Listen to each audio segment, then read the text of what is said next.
Assalamualaikum warahmatullahi wabarakatuh. Dengan Bagas Widiantoro dari Prodi Teknik Informatika B semester 4. Pada video ini saya akan membahas mengenai model jaringan.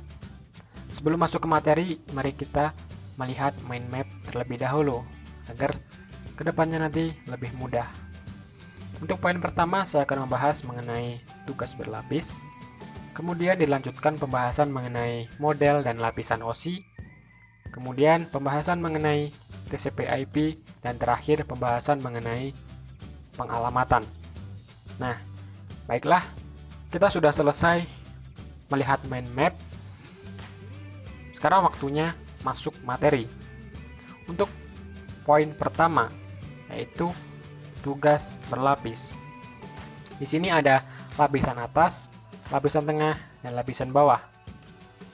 Agar lebih mudah dipahami, di sini saya mengambil studi kasus pengiriman surat melalui kantor pos. Mari kita lihat di sisi si pengirim. Pada lapisan atas, si pengirim menulis surat, memasukkan surat ke amplop, lalu menaruh amplop tersebut ke kotak surat. Kemudian di lapisan tengahnya, surat tadi dikirim ke kantor pos. Untuk lapisan bawah, surat tadi sampai di kantor pos. Nah, dari sini ada proses pengiriman dari lokasi sumber ke lokasi tujuan. Sekarang mari kita lihat dari sisi si penerima. Pada lapisan bawah, surat sampai di kantor pos si penerima. Kemudian untuk lapisan tengahnya, surat tadi dikirim ke kotak surat si penerima.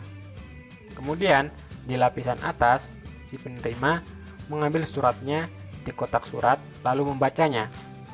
Oke, kita sudah selesai membahas mengenai tugas berlapis. Mari kita lanjutkan pada poin selanjutnya, yaitu mengenai model dan lapisan OSI. Kenapa ada model OSI? Karena agar dalam pengembangan protokol jaringan bisa kompatibel secara universal, maka dibuatlah pedoman yang bernama model OSI 7 lapis. Untuk lapisan yang pertama, ada physical, lalu ada data link, network, transport, session, presentation, dan application. Nah, selanjutnya saya akan membahas satu persatu dari setiap lapisan ini. Mari kita lanjut ke lapisan OSI. Oke, lapisan pertama yaitu physical layer, berfungsi menangani koneksi fisik jaringan dan prosedur-prosedur teknis yang berhubungan langsung dengan media transmisi fisik.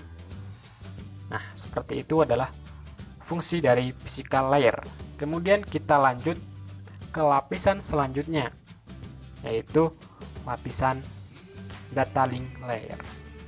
Fungsinya mengendalikan lapisan fisik, mendeteksi serta mengkoreksi kesalahan yang berupa gangguan sinyal pada media transmisi fisik. Seperti itu. Mari kita lanjutkan ke lapisan selanjutnya, yaitu lapisan network. Fungsinya menyediakan routing fisik, menentukan rute yang akan ditempuh. Nah, seperti itu. Network layer mengatur rute. Oke, mari kita lanjut ke lapisan selanjutnya, yaitu ada lapisan yang bernama transport. Fungsinya menginisialisasi, memelihara, serta mengakhiri komunikasi antar komputer. Selain itu juga memastikan data yang dikirim benar serta memperbaiki apabila terjadi kesalahan. Nah, seperti itu. Mari kita lanjut ke lapisan selanjutnya, yaitu lapisan session. Fungsinya untuk mensinkronisasikan pertukaran data antar proses aplikasi dan mengkoordinasikan komunikasi antar aplikasi yang berbeda. Mari kita lanjut ke lapisan selanjutnya. Ada lapisan yang bernama presentation. Fungsinya adalah mengubah data dari layar di atasnya menjadi data yang bisa dipahami oleh semua jenis hardware dalam jaringan. Untuk lapisan selanjutnya, ini adalah lapisan terakhir, yaitu application layer. Merupakan interface pengguna dengan layer OSI lainnya. Di layer inilah aplikasi-aplikasi jaringan berada seperti email, FTP, HTTP, dan lain sebagainya. Tujuan dari layer ini adalah menampilkan data dari layer di bawahnya kepada pengguna. Nah, seperti itu. Selanjutnya kita pindah ke poin selanjutnya, yaitu TCP/IP.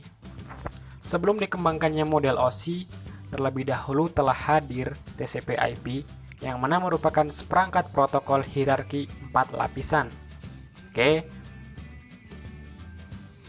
Nah, TCP layer adalah standar komunikasi data yang sering digunakan pada internet untuk suatu proses tukar-menukar atau saling mengirim data dari suatu komputer ke komputer lainnya dalam suatu jaringan internet.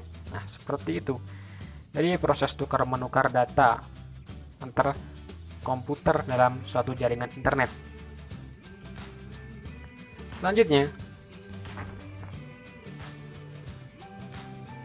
TCP/IP ini memiliki 4 layer. Layer pertama bernama ada Network Access Layer, ada Internet Layer, ada Transport Layer, dan ada Application Layer. Oke. Selanjutnya, untuk jangka panjang, kemungkinan TCP/IP akan menjadi standar dunia jaringan komputer, tidak seperti OSI. Kenapa? Karena TCP/IP dirancang lebih kredibel. Kemudian, kenyataannya model teknologi TCP/IP ini ternyata lebih populer digunakan di pasar ketimbang model yang dikembangkan dengan OSI. Nah, sekarang kita pindah ke poin pengalamatan. Ada 4 alamat yang digunakan di internet, di mana alamat tersebut mengikuti protokol TCP/IP. Ada alamat fisik, ini adalah berupa tautan. Lalu ada alamat logis, alamat ini adalah IP. Lalu ada alamat port, dan ada alamat spesifik. Nah, seperti itu. Kemudian, alamat IP secara unik dapat mendefinisikan host di internet. Dan sedangkan alamat port mengidentifikasikan proses pada host. Demikian yang dapat saya sampaikan. Mohon maaf apabila ada kesalahan dan mohon dikoreksi. Terima kasih. Wassalamualaikum warahmatullahi wabarakatuh.